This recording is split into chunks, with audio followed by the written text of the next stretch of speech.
Welcome to MarketPulse Pros and Pioneers. Each week, I talk with industry leaders on both marketing and entrepreneurship and business to find out all about their wins and failures in marketing right now. We'll hear all about successes and wins and what's fallen flat so that you can take that knowledge and implement it. Learn from the best, from the folks who've been there and done it all, as well as people just like you. Thanks for joining us. This is MarketPulse Pros and Pioneers. Good afternoon and welcome to another episode of MarketPulse Pros and Pioneers podcast. I really didn't think of the alliteration of that when I wrote the title of the show. It's so hard to pronounce every week. On this week's show, I'm honoured to introduce to you Daniel Hammond, who I've recently met as a potential guest for the show. But Daniel and I have been chatting kind of offline, and we see eye to eye on so many topics and subjects. So I'm really excited to introduce you to the guests today. Daniel, welcome along. Oh, thank you so much. A little bit about Daniel's background, if you don't already know him. So he's the president of Business Interrogation LLC and also managing partner at Customer Driven Leadership LLC. Historically, Daniel is a US combat veteran who is an expert in 3 intelligence disciplines and 20 years in business leadership. And I can tell you that just sugarcoats what it is that Daniel's background really is. And we might get into a little bit of the bits that he can share with us without having to, like the bits that he can tell us. And as we were kind of discussing offline, Daniel, you specialise in identifying and solving complex challenges for both individual entrepreneurs and for entire organisations. And at the core of that is your ability to quickly uncover the unknown unknowns, which is a skill set that I know that many businesses need and would appreciate having somebody around who can kind of discover those things for them rather than stumble on top of them and set that virtual landmine off themselves. So that obviously helps businesses to optimise their processes, mitigate risks, and identify and unlock new opportunities. Aside from all of that, Daniel's also a prolific author and speaker, and he already contributed to multiple leadership and business development publications, which you can kind of, if you're watching this in landscape mode, you will be able to see the many books that Daniel has contributed to in the background there on the bookcase, which is just phenomenal. So I don't even know where to start with that tremendous varied background, Daniel. How do you get from being a US Army combat veteran to intelligence to helping business owners uncover problems? What's that journey look like, and what's your superpower that lets you uncover those unknowns? Yeah, that's a great question. You're going to make me interrogate myself today, my friend. That's the point.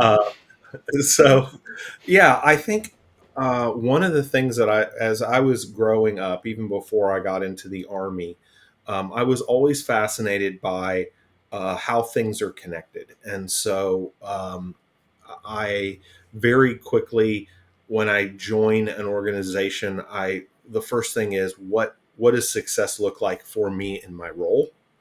And then the second thing I look at is what do the people around me need to be successful in their roles?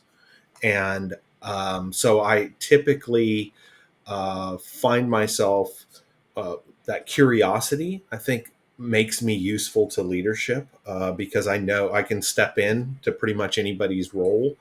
I once got an Army promotion because I was at a battle simulation center, and a lieutenant didn't want to do what his job was, which was move all the units around. And so he goes, "Daniel, do you know about computers?" And I said, yes, sir, I do.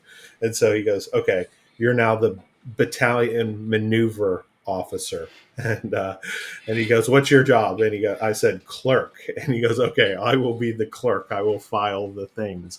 And so,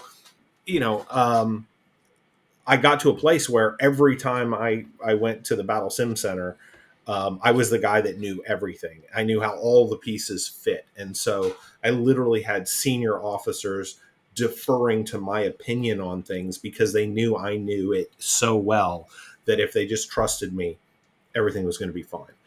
And post Army, I did some. I taught interrogation for the military as a contractor. Then I moved to Honduras, and I lived abroad, doing a lot of stuff. My wife had a textile export company. I helped with that. Our family got home invaded. That led to a job in a physical security company.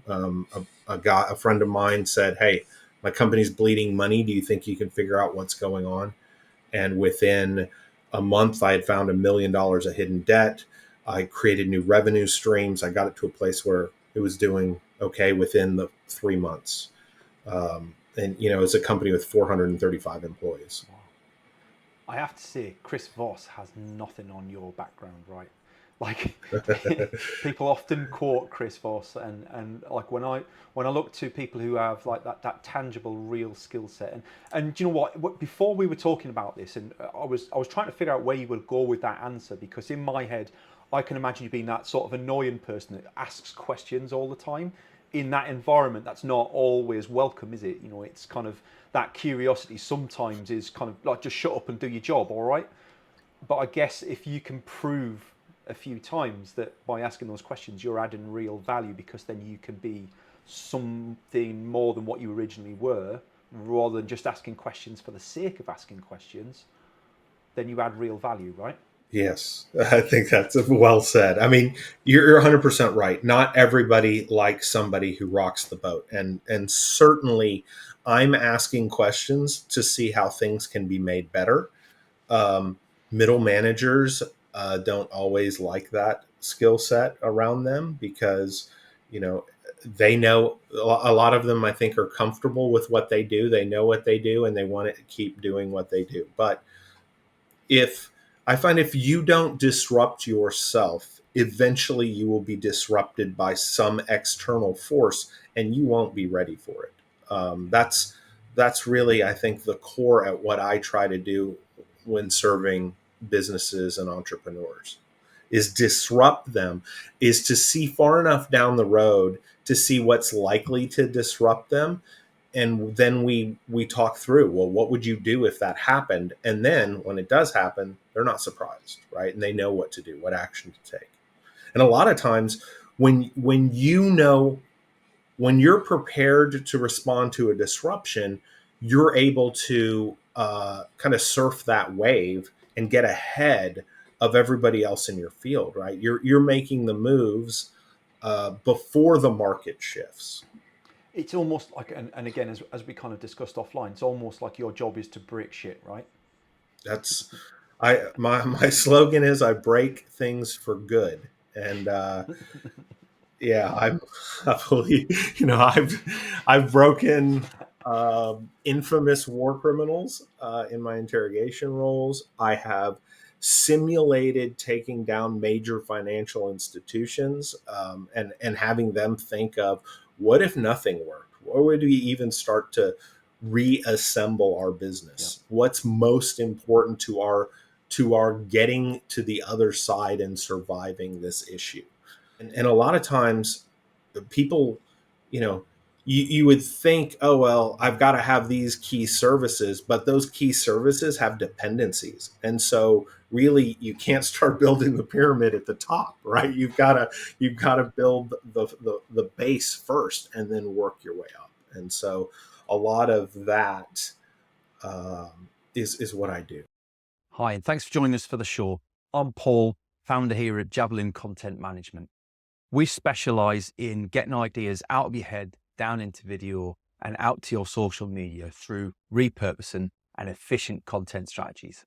If you want to find out how you can convert your ideal audience into paying customers, reach out to us, javelincontent.com, and I hope you enjoy the rest of the episode. And you even have like a service where you'll work with a business owner, and within 20 minutes you'll have broken something in their business that they find really valuable, to have understood why it would break and how it would break and what they can do about that, right?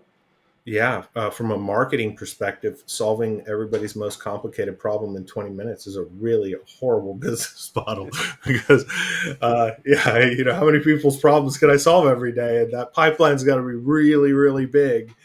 Um, but it is what I love to do, and it certainly is what feeds me. Maybe not financially every day, but feeds my soul, Yeah. right? It's um, It's your crossword but puzzle. very well said. Yeah, very well said. Um, I love solving complexity, and I do it. That's really the evolution of Daniel is better understanding what makes me uniquely useful. Um, and it's been a long journey. A lot of it crosses into marketing, like with customer driven leadership. I built a nursing school with my wife and partner in central Honduras, and coming out of that, we wanted to help make Honduras more financially successful, so that people would have more opportunities there and wouldn't need to migrate to the U.S. And so we knew we were going to need to raise some money, and so my partner, Dr. Ted Anders, had a system and called customer driven leadership. And so he said, take a look and tell me what you think. And within 5 minutes, I saw how all the pieces fit together, and I saw I could disrupt it. But what was interesting about it was designed to be prepared for disruptions, and it was equipping every function within the organization to optimize itself coming out of the disruption. So I knew that I could disrupt it for a month, but you're going to get a report saying Daniel's causing all of our problems. You should maybe think about either promoting or firing that guy. And we've already solved them, and we're better than we were before we were disrupted. It creates a self-evolving company. And I've never seen anything like that. So I was all in. That's, I wrote the book. and it's a fascinating concept, especially from the outside of somebody who's kind of never looked any deeper than that, and it's quite intriguing. So, like, what would you say? How does that align with a business's? Obviously, this podcast is specifically around marketing. So, how would you say some concepts that draw out of that apply to marketing that perhaps people could take away and think about today? Yeah, so I would say, my partner had this amazing system, and it would definitely fall into the sounds way too good to be true type. I mean, just the stories I've heard from people who ran it, and typically, uh, you know, entrepreneurs that run his system exit within 3 years at 10x growth. I'd say that's typical. And then I designed it to scale because I'm like, I know exactly what we need. We need to train a team of people who can do this. And so, and then, uh, but I wasn't good at selling magic beans. So it was a struggle because the investment is such and the complexity is such that I wasn't connecting with my ideal clients. I mean, they liked me, but it didn't grow into a I want you to revolutionize my business relationship, and that was frustrating. And it I think a lot of it tied to the fact that I didn't have the direct experience with it. So I could say I know how it would solve this problem or that problem for you, but I couldn't say I've seen it do this. And authenticity is super important to me. Now we have run it with a client, and we came in with a company that had 5 employees. It was a dental office, and everything was on fire every day.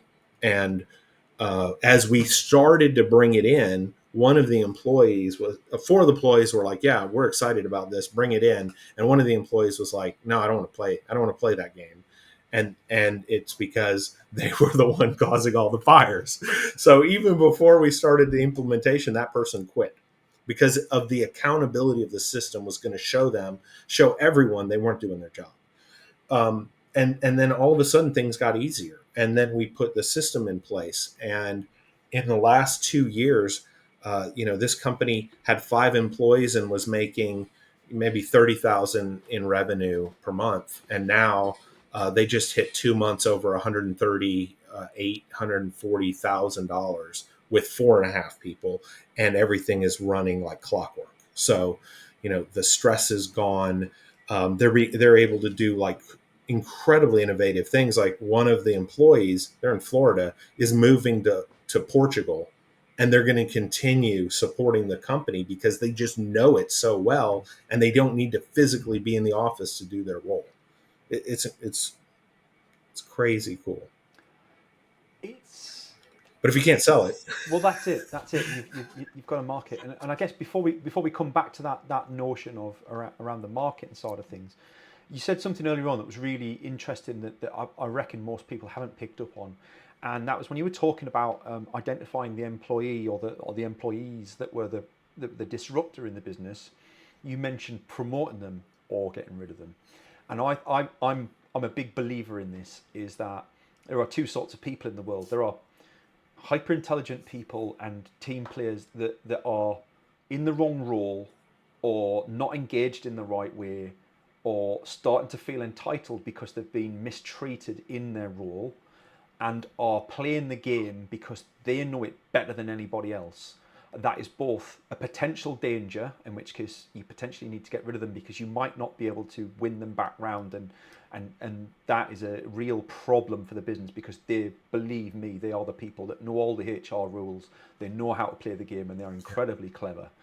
But then you've got the other sort of people who can be rescued and are your potential best employees. You just don't know it yet. Is that fair? yeah, I think that's incredibly fair. In fact, I would also say that there's a lot of misinterpretation potentially in that space. I can't stop evolving, and if I'm in a static organization that doesn't want to change what it does, Yeah. It's going to be a nightmare for me, and I'm going to be a nightmare for them. Yeah. And I am very loyal, but here's the thing, Paul. I will fight for your better future, whether you want it or not. You can't take me out of the fight. Yeah. So if and I've seen that in the past. I've worked with managers that want everything to stay the way it is, but I know the market is going to change. They're not going to be ready, and it's going to crush them. And so I will work to evolve them to the place where they can survive that. And again, not everybody's up for that. Uh, you mentioned Chris Voss. I'm a huge fan of Chris Voss. And it's very interesting. He's got that really great perspective on negotiating, but, my perspective is on motivations of people. And because I've got to convince somebody as an interrogator who hates me and my country and the fact that we're invading them and all of that stuff, and win them over to where they want to actively help me.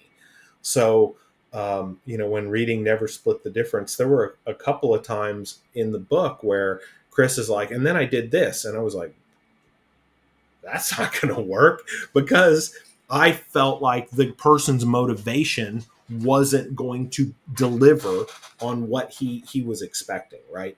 And again, most of it, I learned so much from that book, and have been blessed to have met Brandon Voss, his son. I've had some fantastic conversations with him, and yeah, I love what they do. But it's also about the motivations, right? It's getting people to when I'm sure of something, I'm hard to convince, and it doesn't matter if I'm right or wrong. Yep. You can see that in political elections everywhere, right? 100%, 100%. Some fantastic stories there. Like one day we'll have to unpick some of those learnings, because like you, I'm very intrigued by the human condition. Let's call it that. We're an interesting species at the best of times, and kind of I guess in line with that, how do you then find your successes and challenges with marketing your own businesses then? Because I'd imagine that makes you like quite hard to I'd imagine it makes it quite hard to get across sometimes just how important that is, because it's kind of you're relying on pains that businesses haven't yet felt and might never feel as your trigger points. So how do you use marketing techniques and sales techniques to kind of showcase what might be and convince them that they need to act now to prevent that and improve their business? Yeah, so fantastic questions, and I need your wisdom for this more than you probably need mine, but I'm happy to share some of the struggles. One of the things that I know is if you what I do doesn't fit on a billboard. It's not like I can't say, hey, for those CEOs that have a future problem that they're unaware of, you should call Yeah, Daniel, exactly. because they've got enough stuff going on Oh, today okay. that call will never come, right?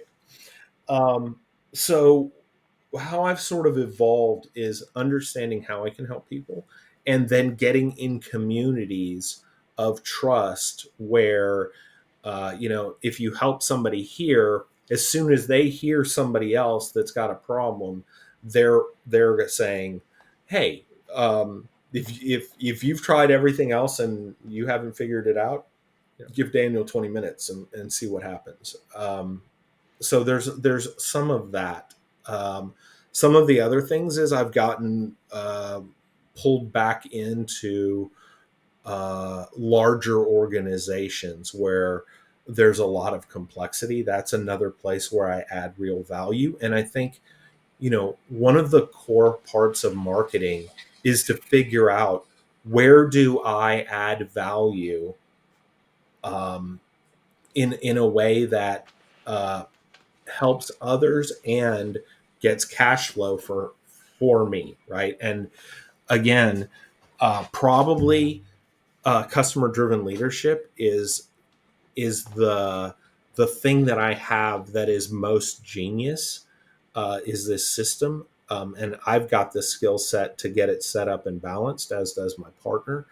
Um, but again, if we can't connect with the people who say, sign me up, that's not where I need to spend my time, and I tried to sell it myself while doing other things, which is confusing, right? I design cyber disasters is another way that I push people into their unknown unknowns. And so, I sell operating systems and cyber disasters. Hire me.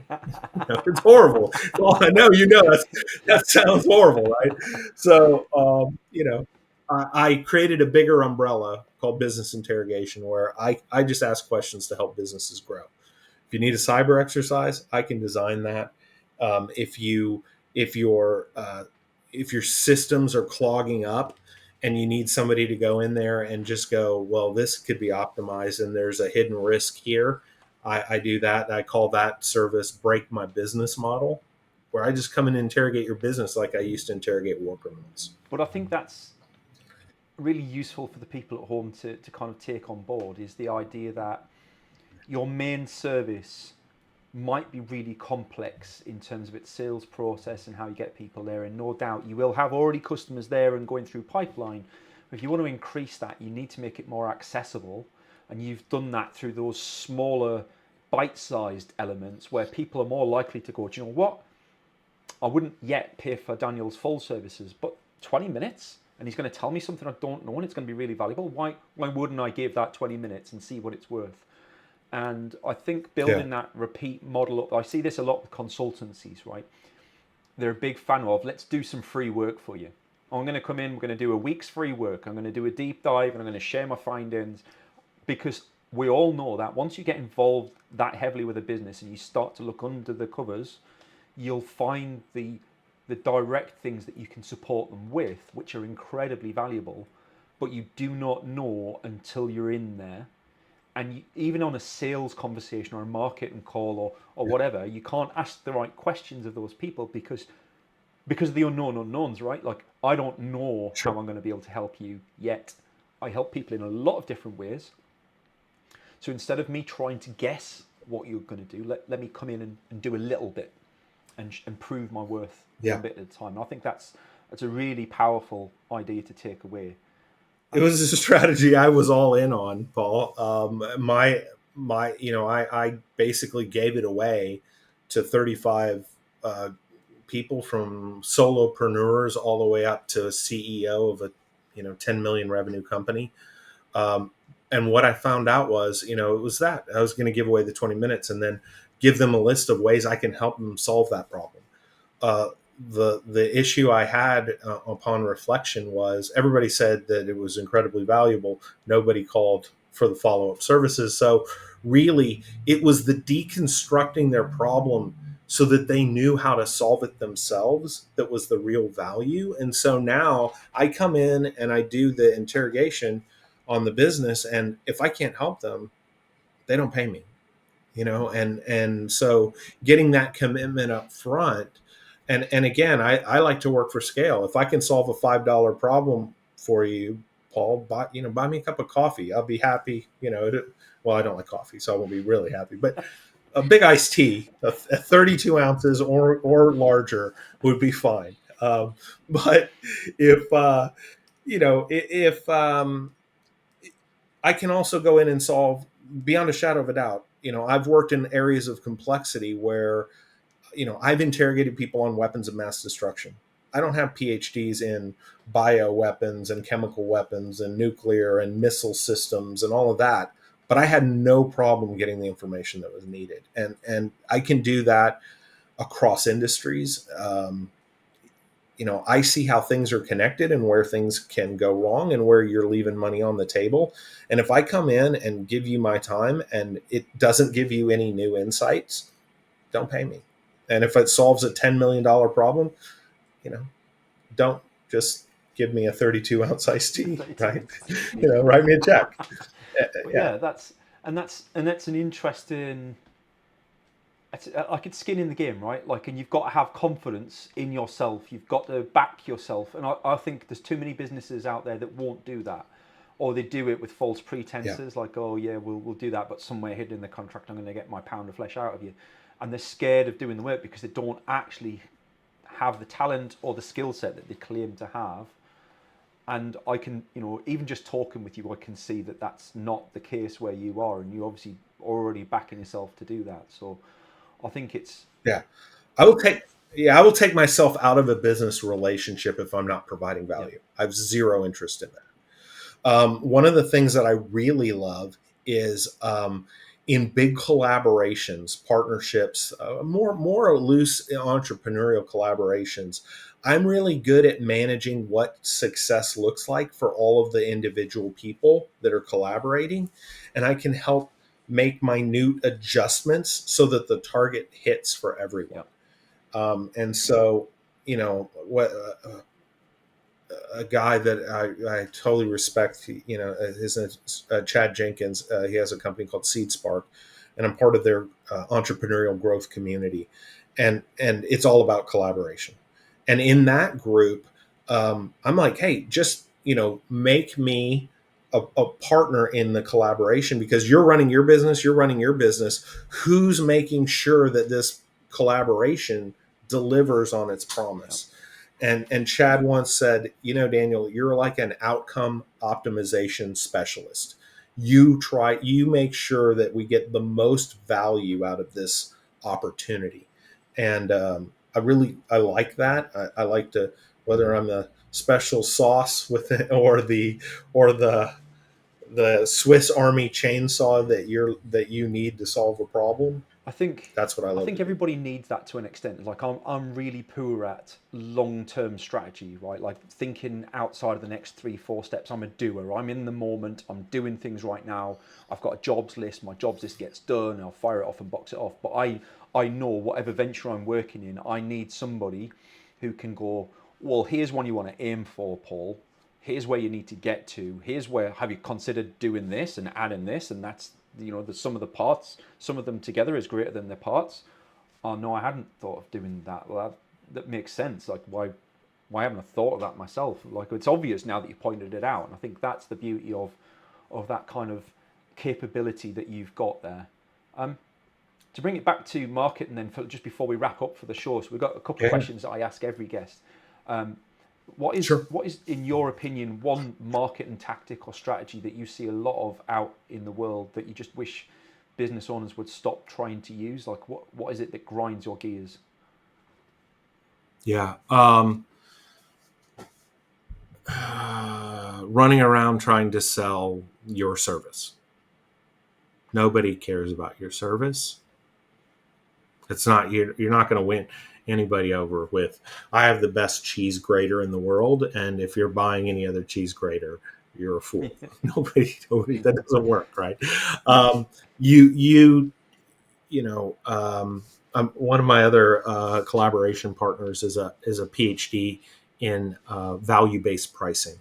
His name's Dr. Amir Kahani, and he and I have a system called unique business contribution. Right? It's people who are trying to sell to people. They're hitting a brick wall, right? But the thing is, you need to sell through people. Like, this is how the value I bring helps your clients get what they need, right? Because now I'm not a vendor to provide you a widget. I'm a partner in creating success for the people you care about that you're trying to serve. And that unique business contribution, it's like a lighthouse that shines the light of, like, this is who we are and this is what we do, in a way that we've even worked with companies where, everybody's selling the same widget. But once we go through the process, you're not talking about your widget the way everybody else is talking about their widget, right? That's the biggest one that I've seen. And then flip that on its head. And and it was me too, right? I mean, I've been there. I've been that. We've done it. I have the greatest operating system ever made, created by a genius that used to work for NASA. Why is it not flying off the shelves? Flip that on its head then. What's one thing that you would like to see business owners do more with regard to their marketing? What's something they can go away and action today that makes a huge difference to their capabilities, other than kind of what we've just discussed? I would say one of the things that that's really blown me away about customer-driven leadership is we went into this dental office, and one of the biggest problems of the dental office was the owner, because the owner had big ideas and he was chasing those, right? The shiny object syndrome, right? So what CDL did was it created a board of advisors from his employees that wanted the business to succeed. And they basically, when he said, "Oh, I've got an opportunity to go," and then he has to pitch it to them.